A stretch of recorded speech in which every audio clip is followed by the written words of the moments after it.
Welcome to Learning Equinox.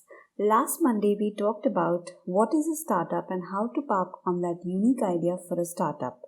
If you've not yet watched this video, I shall leave it on the I button here or somewhere in the description box. Today we shall advance a step further and talk about business plan. We talked about the 5 key points to be kept in mind while we shortlist our business idea in today's time and help you have growth. Now, in spite of having that great idea, nearly 80 to 90% of the startup businesses fail in the initial 3 to 5 years. Out of the balance, only 1 to 2% actually go ahead to make profit and grow onto their business. Why does this happen? This could be due to many reasons like bad customer service, inadequate market study, or even due to incorrect business strategy. There could be many more, but most of all, it's all linked to one key reason, which is the lack of long-term vision and planning. Failing to plan is planning to fail. Thus, it's very important to decide your journey of your business right in the beginning itself. It's only through a good and well-written business plan that you can stay focused on your goals and move ahead with confidence. A business plan helps you to be clear on your targets and guides you to achieve them in a phased manner.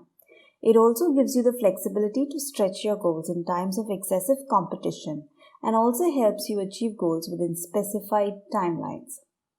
So in this video, we shall be talking about how to write that perfect business plan that can help you stay focused to achieve your goals.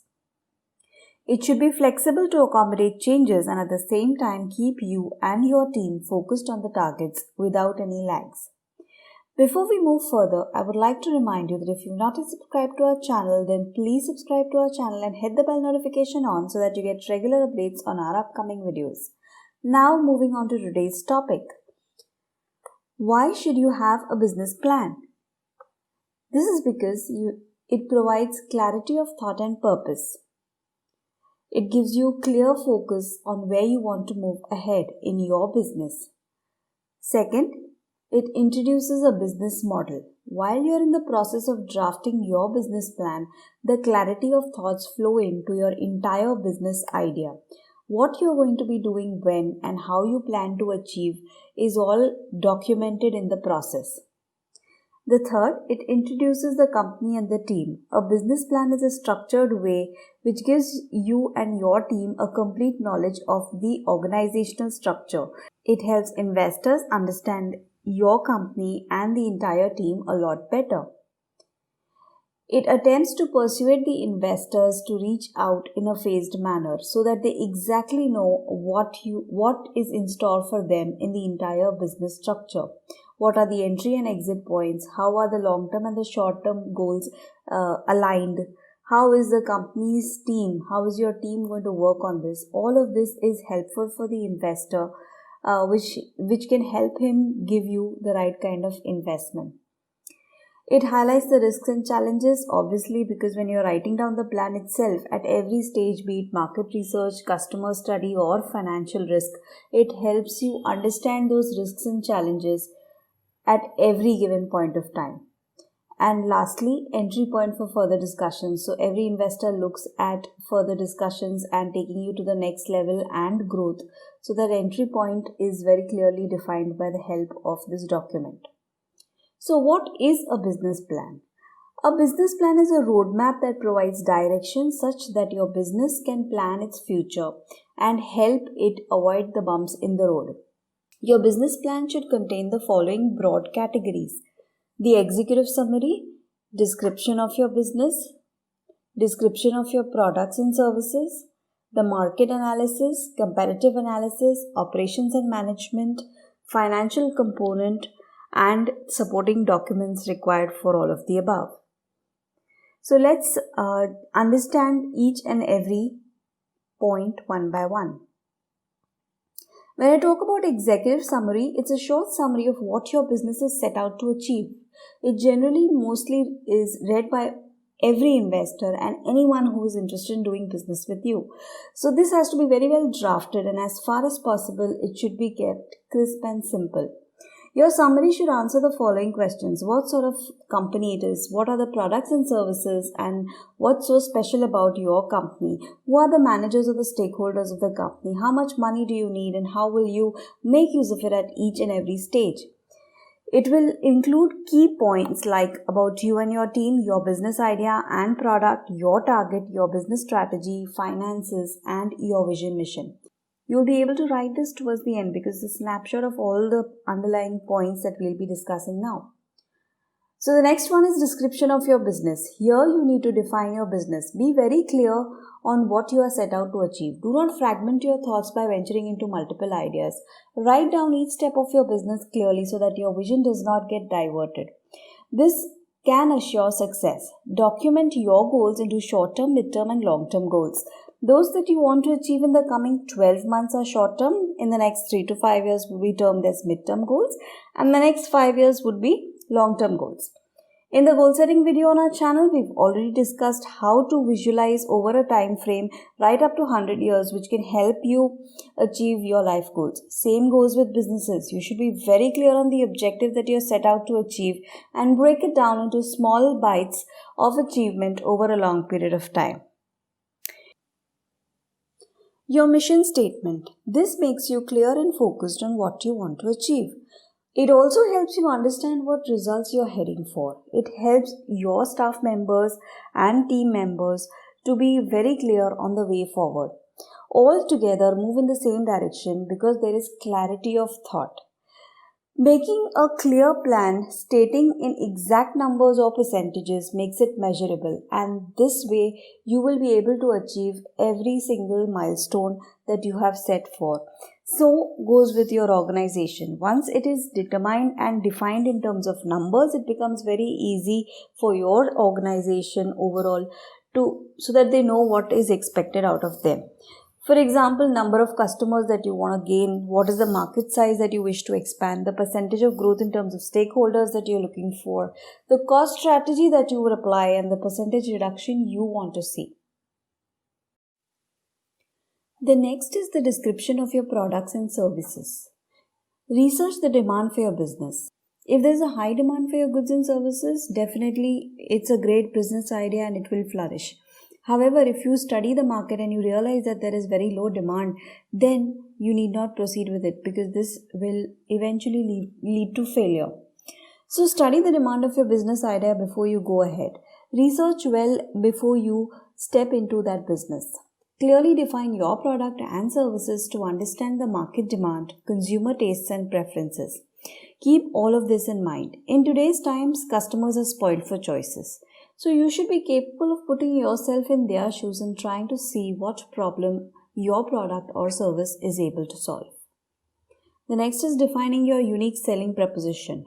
What is different in you? What is your USP and how do you wish to benchmark yourself with others? How are you different?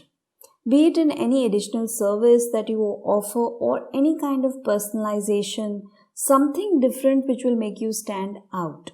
What strategy you want to apply to stand out from the crowd so that it remains unique. All of this needs to be written down at this stage. The next is the market analysis. Knowing your market. You will always have competitors in whatever you do. So it's very important that you know your market really well. Research your market and understand the growing needs in the market so that you can immediately tap on and make one of it as your USP. Customers generate revenue in business, and this can only be if you retain them and keep adding on to them in an ongoing manner. For this, you must be aware of their changing tastes and preferences with changing times. Also know what your competitor's revenue model, business strategy, and study its movements. This can be possible and can work in your favor if you really know the demand for your goods and services by an in-depth market study and analysis. The next is set clear marketing goals. This refers to your products and services, its features, benefits, pricing, and promotion. When I say set clear marketing goals, it means it should be put down in numbers. Anything that is given a specific number helps you achieve that number within a certain time frame. Sales numbers, price margins, market penetration strategy, promotion strategies and costing, supply chain management, all of this in clear measurable terms will help you stay within the desired results. The next is competitive analysis. Do your business SWOT, know your strengths and weaknesses. Understand what will make you stand out, maybe an additional service or a specialization that will make you different. Write down your pricing strategy, define your USP, check the available resources at your disposal and the cost involved in production process, the manufacturing capabilities and the innovation cycle in production of goods and services. See how your competitors are doing it and clearly write down what will be your way of doing it for your business that will attract customers coming to you. How much value addition can you provide and what is the cost benefit analysis for that? Only if this is written down in the business plan, it will help you focus on these. Else, it will keep changing faster than your customer preferences. The next is know your customer. Obviously, these are your revenue generators. Just like you need to study the market trends and competitors, you also need to study and understand your customers' changing demands and preferences. We already said that today's customers are spoiled for choices, so it's very easy for them to switch over.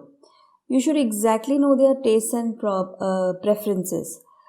You have to be a problem solver and provide a solution, putting yourself in their shoes and see if you would consume your product or service. If so, great.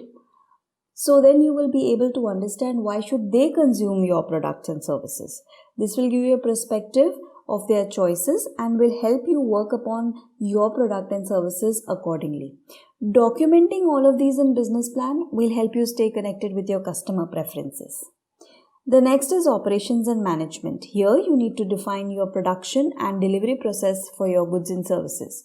What will be the method of operation? Centralization or decentralization, automated or manual?